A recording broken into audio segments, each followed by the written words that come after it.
Audio Jungle.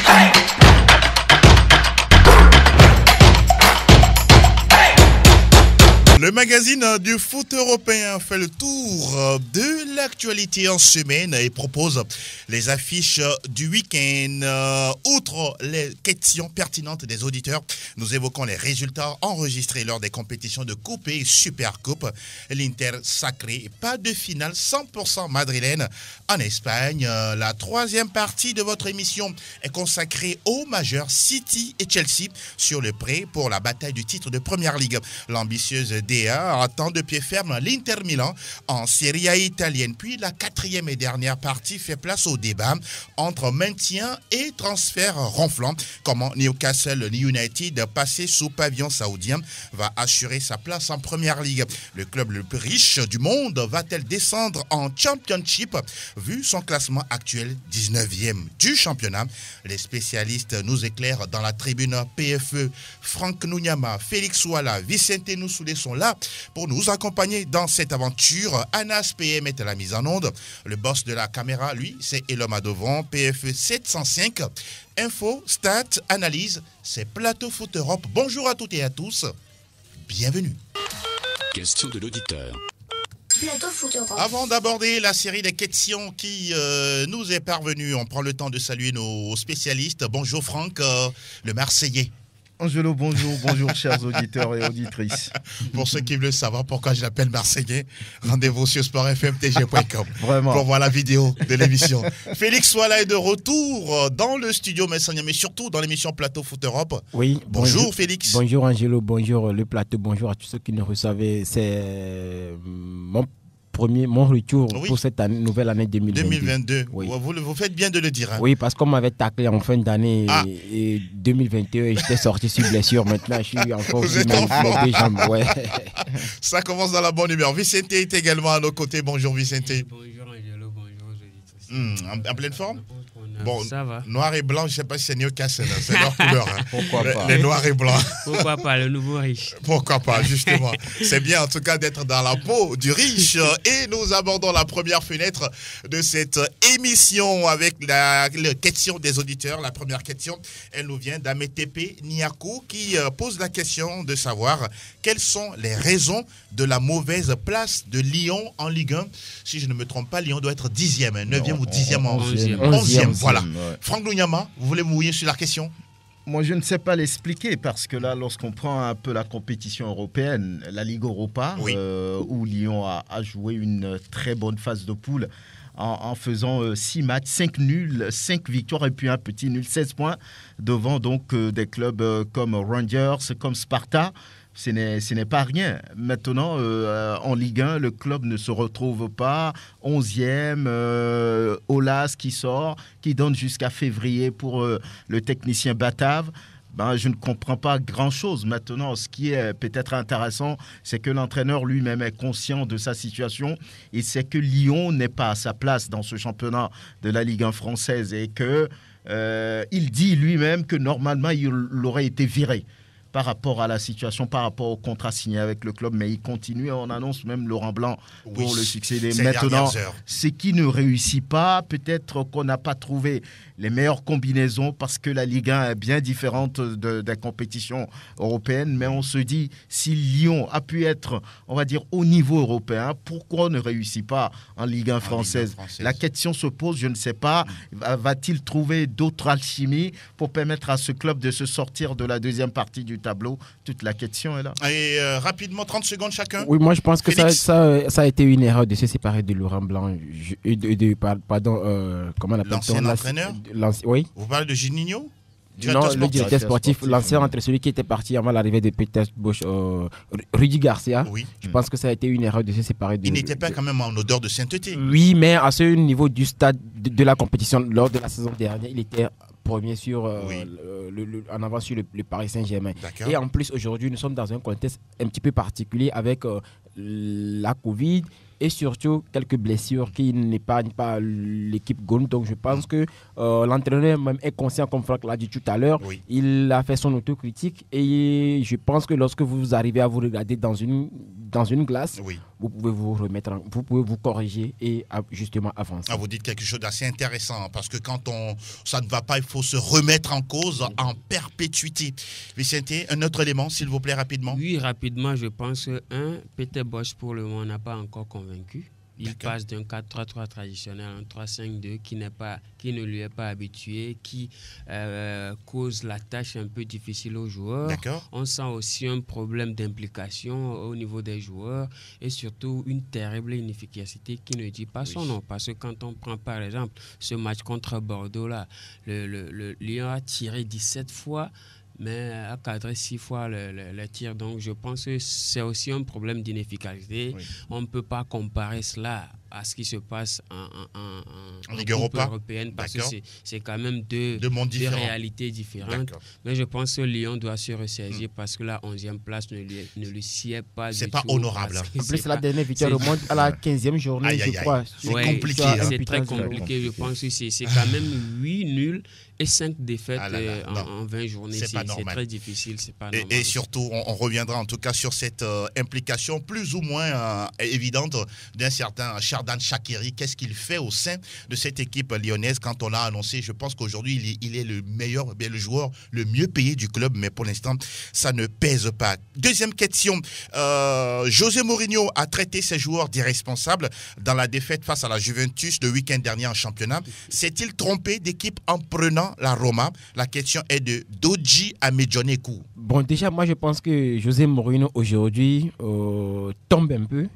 Parce que si on regarde 10 ans en arrière, il n'a plus le même statut où il était relativement le numéro 1. Si ce n'est Pep Guardiola, il était quand même en coude à coude. Mais aujourd'hui, on voit que beaucoup d'entraîneurs lui ont volé la vedette. Aujourd'hui, sur la même planète, on peut placer Pep Guardiola, Jürgen Klopp et même, pourquoi pas, Thomas Tuchel. Mais aujourd'hui, comment l'appelle-t-on, José Mourinho, Tottenham, l'AS Roma, ce sont des clubs qui... Il est passé par United également. Oui, mais après Tottenham et l'AS Roma, aujourd'hui, je pense que ce sont des clubs qui qui ne sont pas au niveau du spécialiste. C'est lui qui perd la main ou ce sont les clubs qui ne sont pas... Déjà, c'est José Mourinho. De grande qualité. Oui, c'est José Mourinho parce que sa cote a vraiment baissé.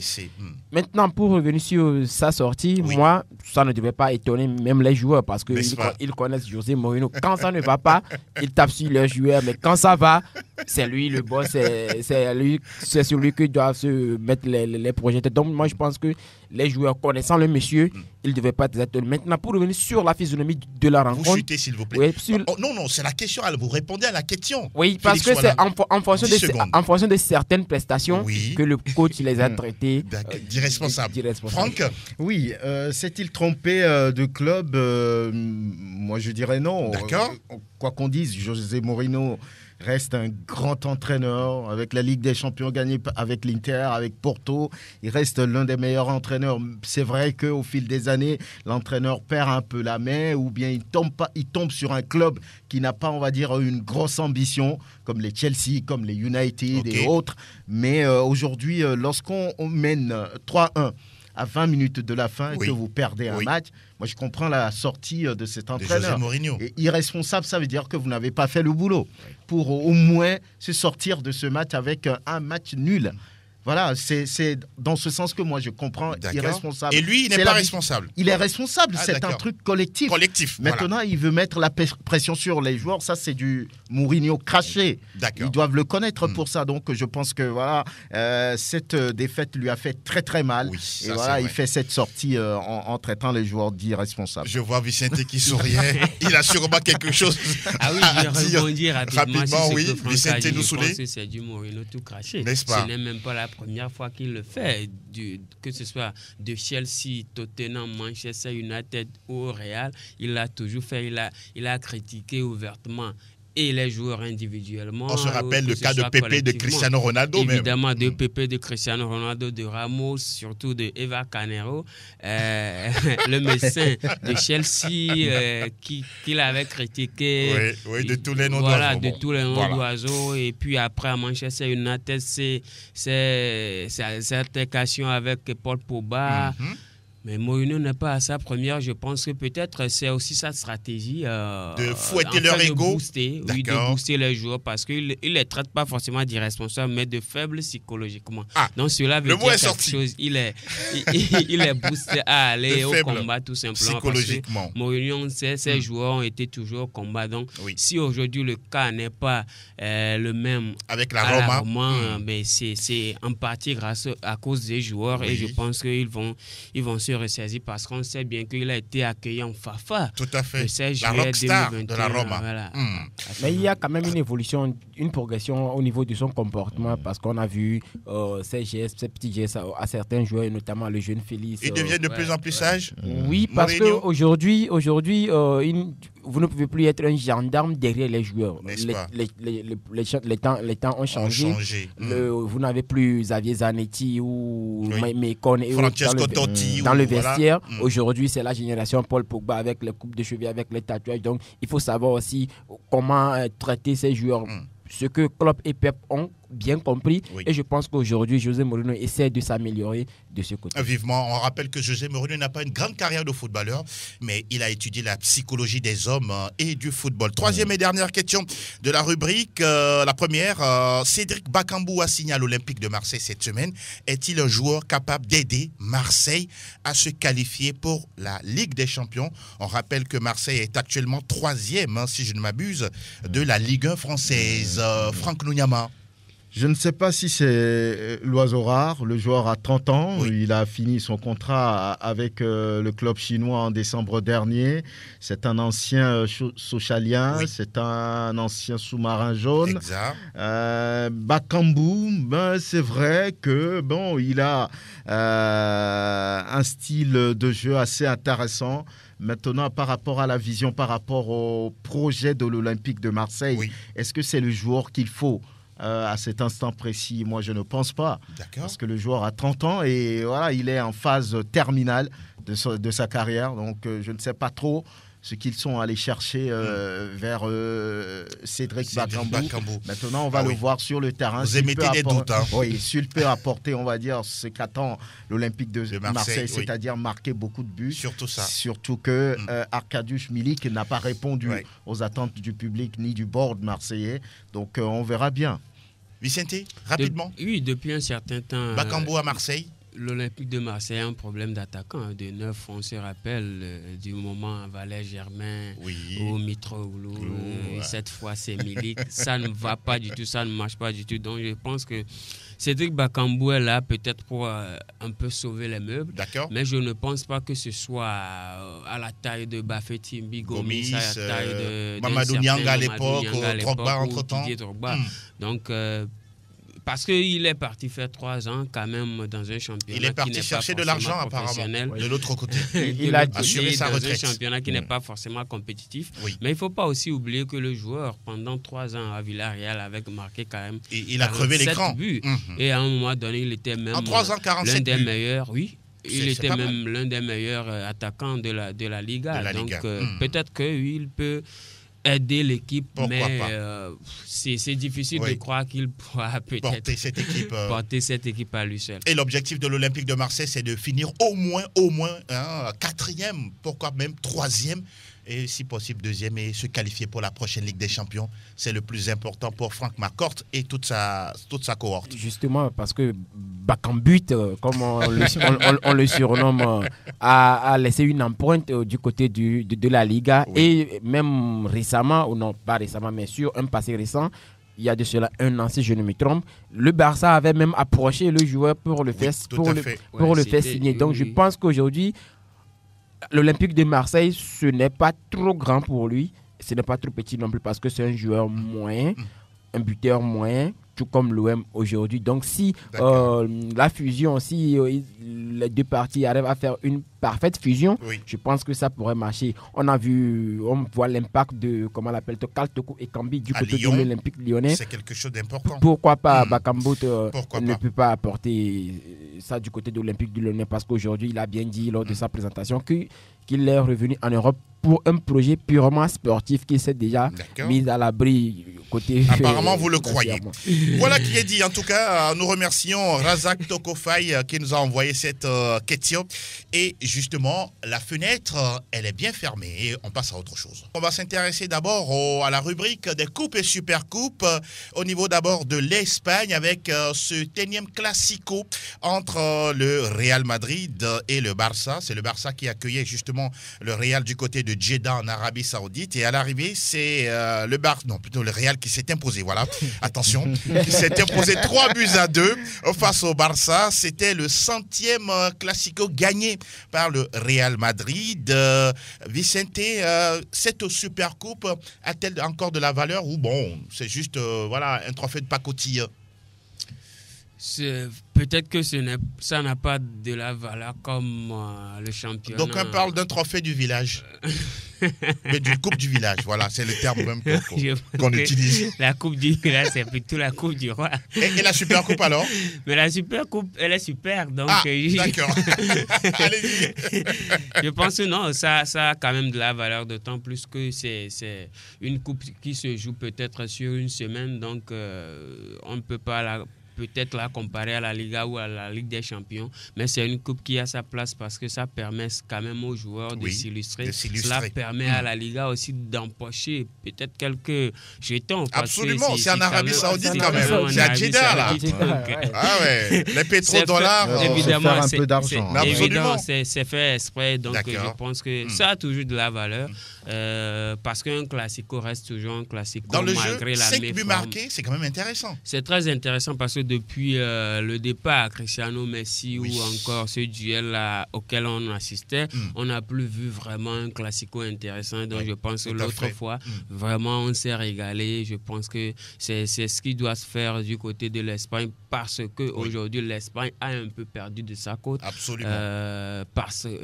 Vu que Cristiano Ronaldo et les étoiles sont partis. Sont plus, surtout Ramos. Ramos a également quitté l'Espagne. L'autre demi-finale, c'était l'Atlético de Madrid face à Bilbao. Il n'y aura pas de finale 100% madrilène. L'Atlético qui se saborde encore une fois. Simeone, qu'est-ce qui se passe avec cet homme? Je pense que soit son discours ne passe plus, soit il n'a plus la tête. Et pourtant, il a les joueurs. Oui, Coquet, il a les joueurs. Joao Félix, Luis Suarez, Thomas Lemar. Mais à chaque fois que vous voyez sa composition, j'ai l'impression qu'il ne place pas les joueurs à leur vrai poste. Marco Llorente, il est presque latéral droit. Depuis un moment, Llorente a toujours donné à ce poste. Mais c'est un joueur qui est intéressant, surtout quand il est au cœur du jeu. Il a un gros volume de jeu. Donc je pense que c'est soit aujourd'hui il est en poste depuis 2011-2012. Soit il a envie d'ailleurs, soit... La méthode Simeone est déjà périmée. Hein. Peut-être pas périmée, mais bon. Parce que c'est le seul entraîneur dans le monde qui n'est pas sous pression. Il est libre, il fait tout ce qu'il veut. Et ce n'est pas là le danger pour lui d'être dans cette zone de confort? Puisque ça marche, on parle quand même d'un entraîneur qui a été champion d'Espagne la saison dernière. Ils sont décrochés au classement là. Oui, mais on parle d'un entraîneur qui a toujours champion en titre 2 fois en 11 ans, en Espagne. Oui, mais quand même, il le fait avec la manière. Lorsqu'il y a une place, mais là, il vient de perdre face à l'Athletic Bilbao, qui n'est pas une petite équipe. C'est quand même une équipe qui est capable de faire tomber l'Atlético de Madrid. On parle quand même de Madrid, de l'Atlético qui a joué des finales de Ligue des Champions. Aujourd'hui, c'est une équipe qui est un peu en difficulté. C'est pourquoi oui. Ah, d'accord. Ouais, apparemment, vous aimez les colchoneros, hein? Non, ce n'est pas ça, mais c'est un entraîneur qui surprend toujours. D'accord. C'est pourquoi moi, je n'aime pas trop taper sur lui. Parce qu'il a prouvé plus d'une fois qu'il est capable de fouetter ses joueurs. Pourquoi pas? relever le niveau. le Franck défi. Bougnama, c'est une question également de marketing. Hein. On sait que la finale va se jouer toujours du côté de Jeddah en Arabie Saoudite. Ce sera ce dimanche, Real Madrid Athletic Bilbao. Oui, cette équipe de Madrid, mine de rien, continue son petit bonhomme de chemin en Liga et puis au niveau de la Supercoupe. Avec un Benzema puissance 301 désormais avec le Real Madrid qui est en forme avec Vinicius. La dernière fois, lorsque vous regardez un peu le rythme de ce match, de ce Classico, c'est très très intéressant. Le Barça mené qui revient au score et puis après il y a ce but sur un coup de génie de tout le collectif du Real Madrid. C'était beau à voir. Et derrière l'Atlético qui se saborde encore. C'est la tradition. C'est un entraîneur qui a un parcours en dents de scie. Il ne confirme pas. Il est champion en titre. Regardez un peu son parcours actuellement. Contrairement à Félix, moi je pense que c'est quelqu'un qui est sous pression. Hein. Pour moi, il est sous pression parce qu'on ne peut pas être champion et derrière on a un collectif, on a des joueurs de renom, mais qui n'arrivent pas à répondre sur le terrain. Ça veut dire qu'il y a quelque chose qui ne va pas. Parce que les joueurs sont actuellement tendus. Quand vous regardez la sortie de Suarez, quand vous regardez la sortie de Joao Félix, tout ça, ça veut dire que le vestiaire est complètement... Et l'équipe encaisse tellement de buts presque à chaque sortie. Ce n'est pas bien. La méthode Simeone est passée par où? Voilà, lorsqu'on regarde un peu ce qu'il joue comme système de jeu, comme vision de jeu, on a comme l'impression que ce n'est plus du Simeone. Tout est maintenant à l'eau pratiquement. Donc on passe de 1 face à Bilbao. Je pense qu'il y a quelque chose qui ne va pas. Il va falloir rapidement réagir, sinon tout le vestiaire sera contre lui. Et quand c'est comme ça, au-delà de toute la confiance que le board de l'Atlético pourrait placer en lui, c'est lui qui partira. Donc, la finale, la prochaine fois, on l'a dit, c'est de se faire un peu d'argent, la Liga, et puis voilà, la Supercoupe, c'est entre le vainqueur du championnat et le vainqueur de la Coupe. C'est ça. Donc voilà, on veut se faire un peu de publicité et empocher aussi quelques pétrodollars. Ça fait du bien. ça fait du bien. Surtout que voilà, ce sont des équipes qu'on a citées tout à l'heure, le Real, le Barça, l'Atlético de Madrid et puis l'Athletic Bilbao. Et le match de la finale a lieu dimanche. On l'a dit, Real Madrid, Athletic Bilbao. Nous rappelons que Bilbao serait en train de viser un 4e sacre dans cette compétition. Et depuis 2019, il faut rappeler que le format a totalement changé. On prend maintenant les 4 meilleures équipes de l'Espagne pour pouvoir rapidement jouer cette compétition. Et on rappelle qu'au classement des clubs les mieux, on pourra dire sacrés, voilà, le Barça est devant avec 13 trophées remportés. Le Real suit avec 11 coupes, ou 11 supercoupes, voilà, pour ne pas contredire Vicente. Supercoupe, c'est pas la coupe du village. Bilbao, a 3 coupes, supercoupes dans son escarcelle. Nous poursuivons dans la rubrique Supercoupe et nous atterrissons du côté de l'Italie avec la Supercoupe d'Italie. Le match s'est déroulé du côté du stade Giuseppe Meazza. L'Inter Milan qui l'emporte 2-1. On pourra dire qu'il renverse même la Juventus avec des buts inscrits par Lautaro Martinez et puis de Alexis Sanchez dans le temps additionnel de l'extra time. Un trophée de plus pour cette équipe de l'Inter.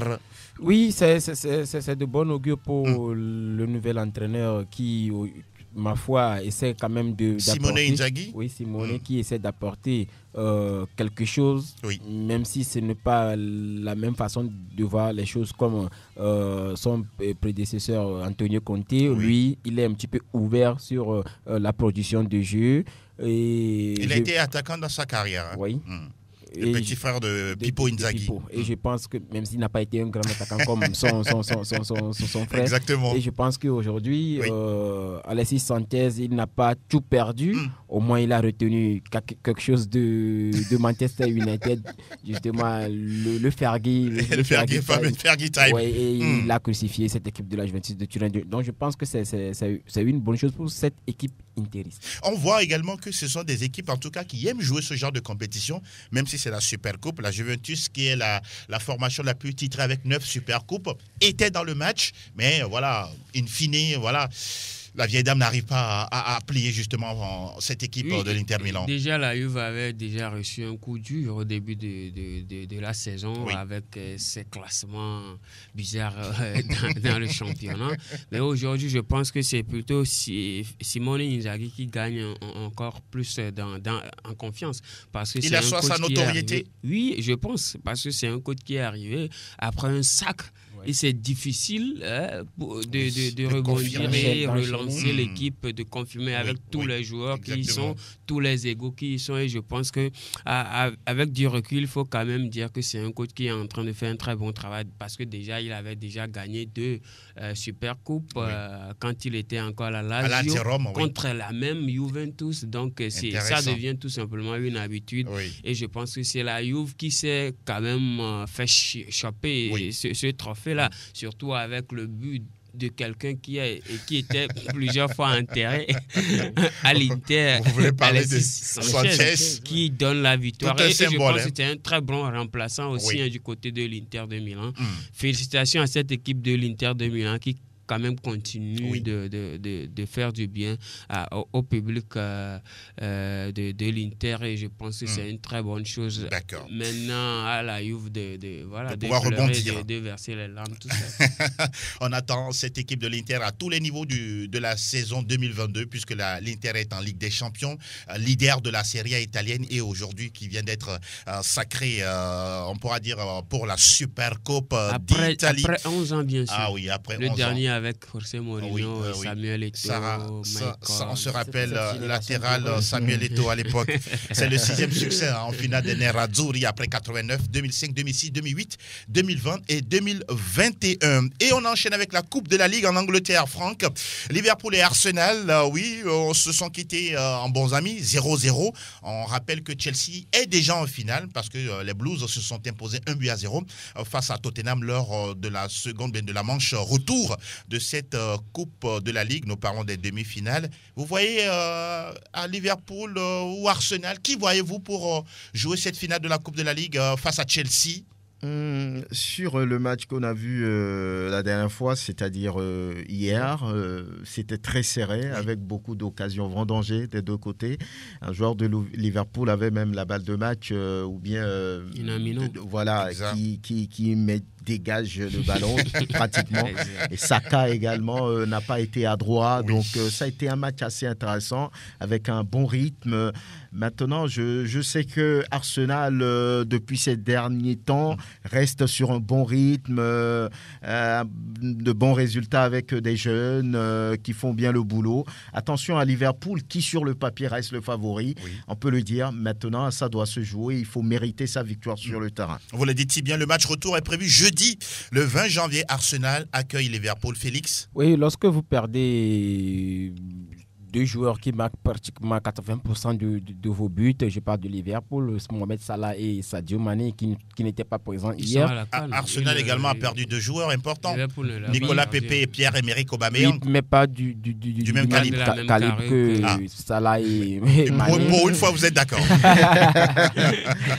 Du même calibre que Mané et Salah. Oui. Et en plus, depuis un moment, je pense que Arteta est en train de retrouver ses marques du côté de l'Émirate, et malgré que Arsenal était à 10 hier après l'expulsion de Granit Xhaka qui est une habitude, je pense que Arsenal a bien tenu. Si peut-être le match s'était joué à 11 contre 11 jusqu'à la fin, peut-être Arsenal pourrait prendre le dessus. Donc pour cette prestation à 10, je pense que pour me projeter sur le match retour, Arsenal quand même aime particulièrement les coupes. Les coupes, et en plus, Arteta a déjà remporté. Oui, justement. Et en plus, au début de saison, face aux grandes équipes, les Baby Gunners se faisaient fesser.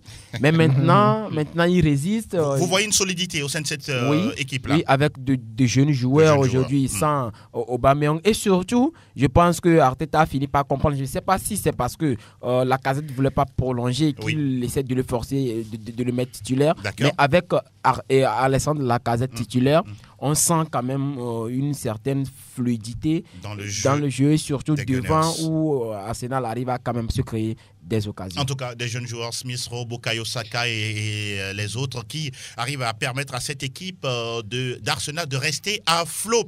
Et désormais, c'est bon, nous ouvrons la fenêtre des majeurs. Première Ligue Express News. Le championnat d'Angleterre, l'acte 22 avec cette affiche Manchester City-Chelsea prévue samedi à partir de 12h30 au temps universel. L'équipe de Chelsea qui sera du côté de l'Emirates. 10 points séparent les deux équipes. Franck, suspense ou pas pour vous? Je pense que les Sky Blues sont sur une dynamique qui leur permet d'être en confiance.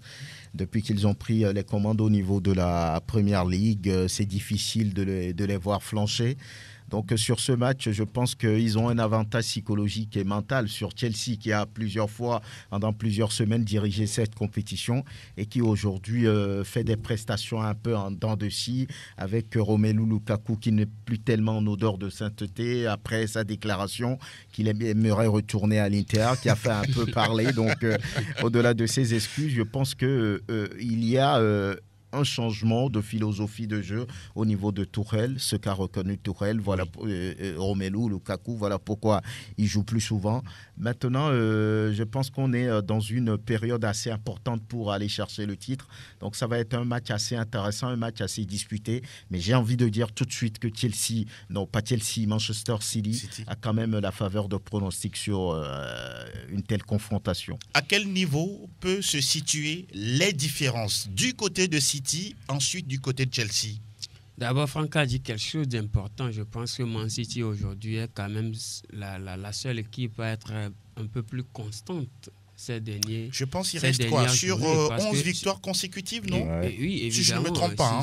11 victoires. D'ailleurs, si on prend 11 victoires consécutives en championnat. Si on prend les 5 derniers matchs, Man City a engrangé 5 victoires, mais Chelsea a fait 4 nuls et une seule victoire. Ce qui veut dire tout simplement que Man City a quand même l'avantage psychologique. Maintenant, sur le terrain, je pense que quand même c'est deux équipes qui n'ont pas trop perdu de joueurs africains à cause de la CAN. Sauf Mahrez. Sauf merci de le préciser. Mahrez qui est parti de l'autre côté de City. Et Mendy aussi. Donc, je pense que Kepa va remplacer Mendy. Le fameux Kepa. Et Mahrez, de son côté, a quand même des joueurs pour le remplacer. Donc, je pense que oui, City a un avantage qui ne dit pas son nom, mais en même temps, c'est la période la plus fatidique pour gagner la Première Ligue, pour creuser l'écart, parce que c'est quand même 9 points de différence entre les deux. 10 points de différence. Donc, 53-43. Évidemment, donc je pense que City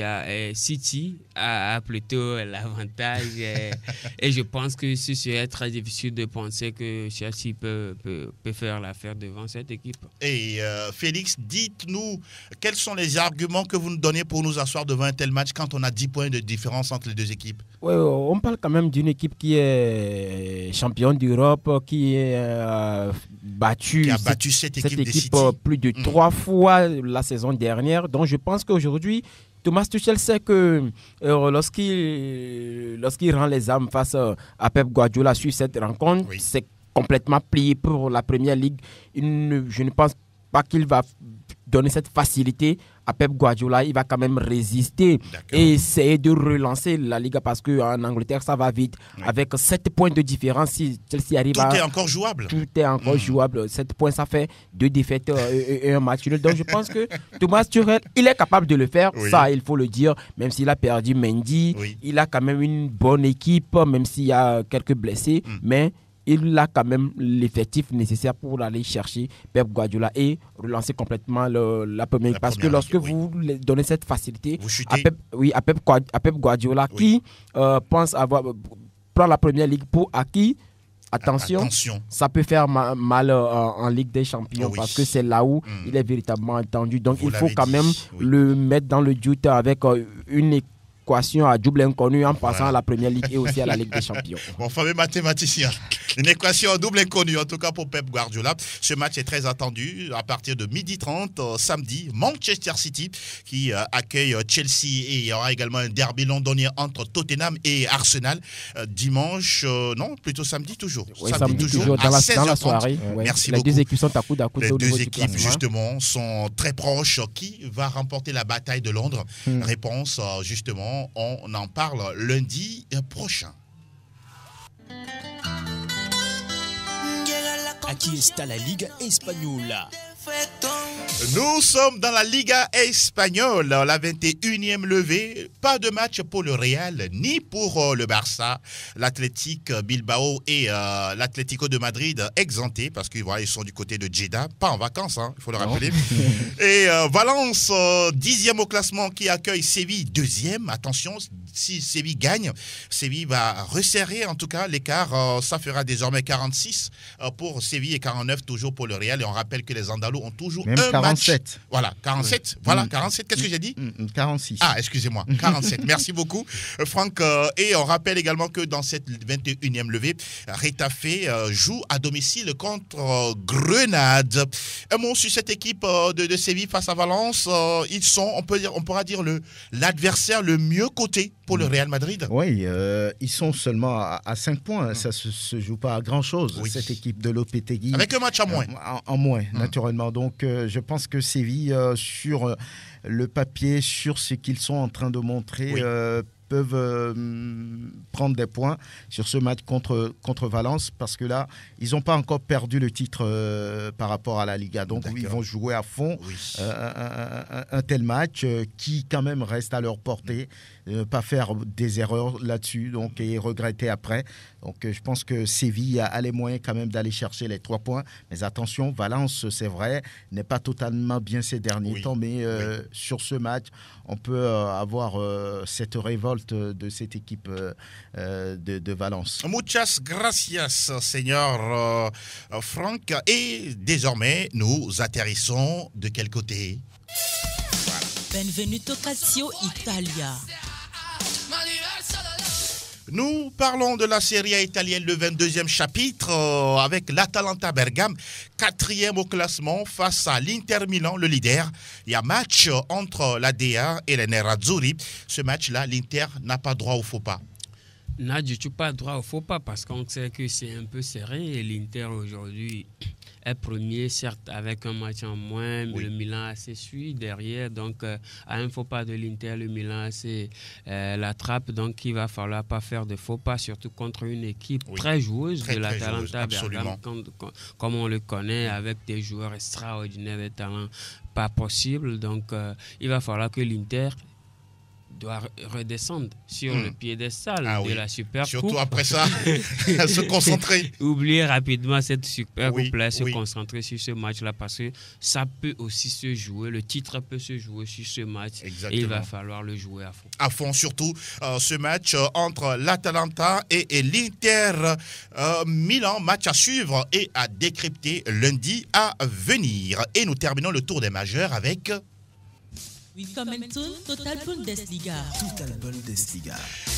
On va parler d'abord de la Bundesliga avant d'aborder la Ligue 1. Oui, voilà, j'ai un peu allé vite en besogne. Franck, c'est la 19e journée. Exactement. Qui commence d'ailleurs ce soir avec ce match entre le Borussia Dortmund et puis Fibre. Oui, ça c'est un match intéressant. Oui, puisque le Borussia Dortmund doit vouloir mettre la pression sur le Bayern. Puisque désormais, c'est 6 points. Une victoire des Jaunes-et-Noirs leur permet quand même de réduire cet écart et d'arriver à 3 points en attendant le match du Bayern de Munich qui se joue demain avec un déplacement sur les installations de Cologne. Bon, ça devrait le faire. Surtout que le Bayern retrouve presque ses joueurs covidés. L'infirmerie se vide. Et puis voilà, on a maintenant réglé le problème de Kingsley Coman qui signe jusqu'en 2027. Il sera le 3e joueur le mieux payé du club derrière Lewandowski, derrière Neuer, juste devant son ami Leroy Sané. Donc intéressant. Pratiquement 17 millions, entre 17 et 20 millions par an. Ben, Merci de le préciser. Au moins, D'euros. au moins, lui, avec les blessures, il arrive à apporter quelque chose contrairement à Dembélé. Dembélé du côté qui du demande Barça. 40 millions d'euros. Pourtant, il est Mais tout le temps à Dembélé l'infirmerie. il renaît. Il n'a qu'à renaître d'abord. Messieurs, Franck, allez-y. on va continuer avec demain aussi le match entre Stuttgart et Leipzig Oui. qui tentent de revenir dans la première partie du tableau, de s'installer. On aura ce match entre Union Berlin et puis Offenheim, Dilas Bebou qui revient et qui Absolument. a marqué la dernière Absolument. fois. Wolfsburg va jouer contre Hertha. Mayence est opposé à l'un des promus, Bochum, mais c'est le promu qui fait bien les choses Exactement. et qui dérange les gens. Mönchengladbach face au Bayer Leverkusen. Et dimanche, 2 matchs pour finir cette 19e journée. Ce sera d'abord Augsbourg-Francfort et puis Bielefeld. Et le dernier de la classe, Götter-Fürth. Et voilà qui est dit. Dankeschön, Danke. Rare Nunyama. En tout cas, on va juste souhaiter bonne chance à Ilas Bebou, parce que voilà, alors nous parlons Offenheim est troisième. Troisième, Et pourquoi pas continuer la belle aventure, La belle aventure. pour cette équipe d'Offenheim, Parce pour que notre derrière, compatriote. il a Fribourg et Bosch, Leverkusen qui Leverkusen. talonnent. Donc, De très très près. oui, 29-30 et Offenheim Offenheim doit être 31. fort. Voilà. Donc, Très, 2 très points fort. de quart, Très, donc très ils fort. doivent enchaîner. Et on sait que quand vous enchaînez, Oui. les points, ça avantage Ça l'équipe. avantage l'équipe. Voilà qui est dit concernant la Bundesliga. Et désormais, nous clôturons les majeurs. Total Info Ligue 1. Info Ligue 1. Alors, nous sommes dans Plateau Foot Europe. Si vous venez de nous rejoindre avec Franck Nunyama, Félix Walla et Vicente Noussoulé, le tout sous la caméra de Eloma Dovon. Et puis, nous allons parler de la Ligue 1 française, l'épisode 21. Marseille, 3e au classement, qui joue contre Lille, le champion en titre. C'est un peu comme l'Atlético de Madrid en Espagne. Lille qui est 10e au classement. Ne soyez pas du tout étonnés, cette équipe-là ne va pas bien du tout. Marseille, le tout pour tout, c'est de gagner et de conforter sa 3e place. C'est important parce qu'il y a Nice aussi qui est devant. devant. Donc Marseille Il veut ne faut pas du vraiment- tout décrocher. Marseille veut vraiment arracher cette deuxième place à Nice. Donc, je pense que c'est un match très important pour Marseille qui doit forcément gagner pour garder le top, Oui. pour être toujours dans le top. Parce que ça fait quand même longtemps qu'on n'a plus vu Marseille en Ligue des Exactement. Champions. Ça doit faire combien d'années? déjà. Je n'ai même pas idée. Donc, il faut que Marseille garde le cap pour qu'on le revoie davantage en C'est Ligue des important. Champions l'année prochaine. Mm. Parce que c'est quand même un club avec une histoire Absolument. et que cette Absolument. histoire doit être à chaque Vous, fois. vous voyez de l'autre côté maintenue. Donc, ouais, Olympique de Marseille. toujours droit au but. Droit au but, c'est ça justement. Droit au but, c'est ça, exactement. Merci messieurs, on en a fait le tour. Première Ligue, Liga, Serie A italienne, Bundesliga et puis Ligue 1. C'est bien terminé pour le tour des majeurs. Et désormais, on va débattre. Plateau Foot Europe sur Sport FM. La tribune où les spécialistes disent tout haut ce que le public pense tout bas.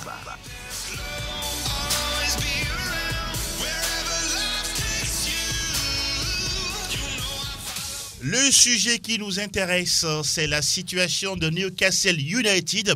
Ne soyez pas du tout éberlués. Une équipe qui est classée 19e, mais titrée, on pourra dire, club le plus riche au monde. Comment cela peut se comprendre? Et oui, entre maintien et transfert ronflant, on ne sait pas justement à quel sens se vouer. Franck, on va aller dans le vif du sujet. Cette équipe de Newcastle United, 19e du championnat anglais, vous la voyez comment d'ici la fin du championnat d'abord? Je ne sais pas parce que cette équipe est en train de vivre, on va dire, la menace de la relégation. Elle est en plein dedans. C'est ce qu'elle a connu en 2016 d'ailleurs, avant de revenir dans la division d'élite. Maintenant, il y a ce fonds saoudien d'investissement qui vient prendre le club, qui a racheté le club, qui a mis beaucoup d'argent parce que Yassir Al-Rumayyan veut faire de cette équipe la meilleure équipe du monde. Maintenant, elle n'est pas bien lotie. On veut avoir des joueurs, on veut mettre des millions d'euros à la disposition du club pour faire venir de très très grands joueurs. Maintenant, est-ce que c'est le moment où nous sommes au mercato, j'allais dire hivernal? Voilà. Est-ce que les grands joueurs sont disponibles? Je ne pense pas. Même si aujourd'hui on a fait venir Lucas Digne pour tenter peut-être. On parle de Kylian Trippier également qui est arrivé. Qui va arriver. C'est très compliqué. On est 19e. Je ne sais pas trop comment ils vont se prendre, mais bon, on dit souvent que l'argent peut régler toutes les situations, mais on verra. C'est avec Newcastle qu'on verra si l'argent peut faire le bonheur, justement. Félix, je vous vois réagir par rapport à l'analyse de Franck. On est 19e, on prend le risque d'investir ou bien de mettre à disposition de ce club 400 milliards d'euros. Ça, c'est rien que le fonds souverain saoudien. 400 millions à investir pour les transferts. Et vous voyez quel joueur arriver aujourd'hui pour renverser la vapeur contre Newcastle? Aujourd'hui, ça reste compliqué parce que beaucoup de clubs perdent des joueurs sur Covid ou sur des blessures. Donc, aujourd'hui, même les joueurs qui ne sont pas réguliers, les clubs sont réticents à les libérer. Là, Newcastle aurait un petit peu de difficulté. Donc pour vous, le même effectif sera là jusqu'à la fin de la saison. Ils vont quand même chercher quelques joueurs de seconde zone. Digne, Trippier peut faire l'affaire. Digne, je crois que ça a été déjà officialisé du côté d'Aston Villa. Digne, c'est latéral. Oui, c'est latéral. Kylian Trippier également latéral. Kylian Trippier, lui, latéral droit. Latéral droit, latéral gauche. Donc on renforce la défense, c'est ça, pour ne pas prendre assez de buts. Il a déjà signé du côté de l'Aston Villa avec Steven Gerrard. Ah voilà, donc il n'est pas allé là-bas. La porte est fermée. Mais je pense que avant de racheter ce club, les investisseurs ont eu l'idée que le club se maintienne cette saison d'abord avant de faire un mercato d'été ronflant. Mais le maintien risque d'être compliqué là. Oui, ça risque d'être compliqué. Mais une seule victoire en 20 ou en 21 journées. Oui, maintenant en face, lors de la prochaine journée, c'est Watford qui aussi est sur 4 ou 5 défaites d'affilée. Oui. Ça peut passer s'ils arrivent quand même à se concentrer. Il y a un nouvel entraîneur qui est venu, qui est sorti de nulle part, qui n'est pas celui qui était vraiment attendu parce que en ce moment, Antonio Conte était disponible, il y avait de l'argent, tout le monde annonçait les grands entraîneurs, mais ils l'ont fait en catimini. Oui. Maintenant, c'est aux joueurs de jouer leur partition parce qu'il y a l'argent. Si vous arrivez maintenant à convaincre le board, on peut prolonger votre contrat vous et faire partie du projet. Et faire partie du projet. Donc maintenant, je pense que les joueurs doivent prendre leurs responsabilités. Pourquoi ne pas essayer de se démarquer pour se voir doubler son salaire? Ah oui, ce que vous dites est assez intéressant. Il faut carrément supprimer ce projet à court terme et le transformer en un projet à long terme. Pour vous, aujourd'hui, d'abord, avant que vous ne développez votre analyse, aujourd'hui, 19e, on n'a pas pu gagner ne serait-ce que 5 matchs lors de la phase aller. La phase retour, ça va très très vite. Et comment cette équipe-là pourra rester en première ligue ou soit quand on va en D2, on la reprend et pour revenir en première division? C'est ce que moi je pense. Parce que c'est un projet d'investissement public et il faut que cela soit rentable. Que ce soit à court terme, à moyen ou à long terme. Donc, il va falloir tout simplement enlever cette idée-là de se maintenir dans la tête, accepter d'aller en D2 et rebondir après avec ce projet-là. Avec des malgré joueurs tout avec plus de 10 fois le budget du PSG. Oui, c'est là la question. Oui, c'est ça la question, mais je pense que c'est un projet qui a été... pour moi, très précoce. D'accord. Parce que Newcastle, on le connaît, ce n'est pas aussi ce grand club du top. Newcastle n'a jamais gagné la première ligue anglaise. Mais il y a eu de grands joueurs comme Alan Shearer, par exemple. Mais du côté de l'Angleterre, c'est un club qui est respecté. C'est un club qui est légendaire. 6 coupes d'Angleterre gagnées. C'est pas rien. Mais pas de première ligue. Ils ont gagné la première ligue. En quelle année déjà? Je ne sais pas. Dans les années Mathusalem. Oui, je crois que dans les années 20-30, ils ont gagné. Ça peut être un club bien respecté, mais je dis, Newcastle, ce n'est pas Man City, ce n'est pas Man United. D'accord. Mais Manchester City avant que... Félix, laissez-le continuer, s'il vous plaît. C'est un succès pour ce club-là d'attirer ce fonds-là. Donc, ça, c'est déjà bon. C'est déjà pour bon. La Donc, ville, les supporters pour la et ville, les autres. supporters et tout ce qui va avec dans Oui. le marketing et autres. D'accord. Maintenant, il va falloir qu'on accepte de redescendre en D2. Là, on aura le temps de construire recruter quelque les chose. joueurs, de D'accord. construire des Ok. choses, de recruter un nouvel entraîneur avec de nouvelles idéologies. Parce que une victoire en 19 matchs, et cette victoire-là, ça a été faite contre Burnley. Ah, qui voilà. est juste devant. Justement. 8 matchs nuls, 10 défaites. Newcastle, c'est difficile Vous à voyez, concevoir. Je voyez pense ma que question, vous il ne va voyez falloir- pas cette équipe de Newcastle être maintenue. Non, ce sera très difficile et donc il va falloir reconvertir ces projets à court terme en long terme. Angelo, ils ont Franck. été 4 fois champions d'Angleterre. Hein. Oui, mais en quelle année, Franck Oui, Nouniama? mais est-ce que c'est l'année qui compte? c'est- C'est quand même un D'accord. grand club. Si vous Ok. gagnez 4 champions, Mais Franck, même si est-ce que c'est vous pouvez nous dans rappeler les- au moins les années, Mais, si c'est possible? Oui. Parce que là, franchement, voilà, quand on parle de Newcastle, le nom lorsque- qui revient tout de suite, c'est Alan Shearer, Oui. qui a été Alan l'un des Shearer, meilleurs oui. buteurs du championnat, qui a porté cette équipe de Newcastle. Voilà quoi. Mais lorsque Vicente faisait le parallèle avec Manchester City, Oui. mais Manchester City aussi n'avait pas un passé glorieux Oui. avant Oui, que certes. le fonds d'investissement, comment Mais l'appelle-t-on Manchester City était en première ligue et oui, s'est maintenu oui. en première ligue pendant Oui, longtemps. tout comme Newcastle pour le moment, Newcastle est toujours en première ligue. Vous C'est la, en fait- voyez à la 38e journée rester en première C'est ligue? possible. C'est possible. C'est possible aujourd'hui avec l'argent derrière, tout reste possible. Maintenant, moi, ce que je pense, c'est que cette équipe de Newcastle avec Bafétimbi Gomis Gomis, à oui. l'époque, c'était une équipe Jérémy Gita, qui Pléabi était Voilà, comme justement. qui était comme aujourd'hui Leicester, Oui. sans être champion, parce que c'est une équipe qui jouait le milieu de tableau, qui Oui. était un club d'Europa League. Europa League. Donc je pense que c'est un club qui peut quand même revenir avec son histoire. D'accord. Aujourd'hui, s'ils se sont trompés en choisissant Newcastle, je ne pense pas, parce que beaucoup d'investisseurs... Ils ont étudié le terrain. Hein, Oui, en je tout cas. pense qu'ils ont étudié le terrain. L'idée, c'est quand même de se maintenir cette saison Oui. et de faire quelque chose à partir de la prochaine saison. Et je Le pense ça- que- premier titre, Oui, c'est Franck. ils n'ont pas donné trop de précisions. Ils ont parlé des années 1900, 1920, 1930. Voilà, donc c'est vrai que c'est des titres qui sont vraiment poussiéreux. Oui, oui. Mais ça reste quand même. Être un peu poussiéreux. J'aime bien Il ça. va falloir J'aime bien ça. dépoussiérer. Et on ne sait pas si l'ambition. Il faut dépoussiérer le musée Voilà, avec vraiment. le fonds d'investissement En tout cas. avant de... On parle de 400 milliards d'euros, 10 Ah. fois plus le budget de City, 5 fois plus celui du Paris Saint-Germain. Et on attend de voir exactement à quoi va ressembler ce projet avec Newcastle dans les semaines, les mois et les années à venir. On aura tout le temps d'être témoin de cette révolution côté Newcastle United.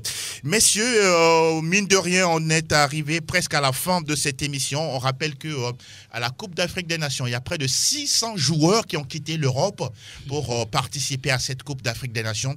Vous comprenez combien c'est important pour les joueurs africains pour l'instant d'évoluer du côté de l'Europe. Et la CAN, nous ouvrons la parenthèse, elle se poursuit sur la radio qui mouille le maillot avec 3 plateaux aujourd'hui, avec des matchs comme Sénégal-Guinée, en tout cas match très intéressant. Sadio Mané, Naby Keïta, les deux de Liverpool vont se retrouver. Maroc, Comore ou Maroc, encore Gabon, Comore. Ghana. Exactement. Voilà qui est dit. Et mon cher Félix, oui, vous avez sûrement quelques salutations à faire à certaines personnes chères à vous. Tous ceux qui ont reconnu la voix, tout simplement. Et je ne qui peux saluent pas votre citer, retour. oui. Vicente Oui, Noussouli. j'ai 2 amis à saluer Allez-y. rapidement. Il y a un frère qui s'appelle Valentin, qui D'accord. nous suit assez religieusement. Bonjour Et à un lui. autre, Marcelin Soronou. Bonjour à tous ceux qui nous ont suivis et merci à la prochaine. Merci infiniment de nous accompagner.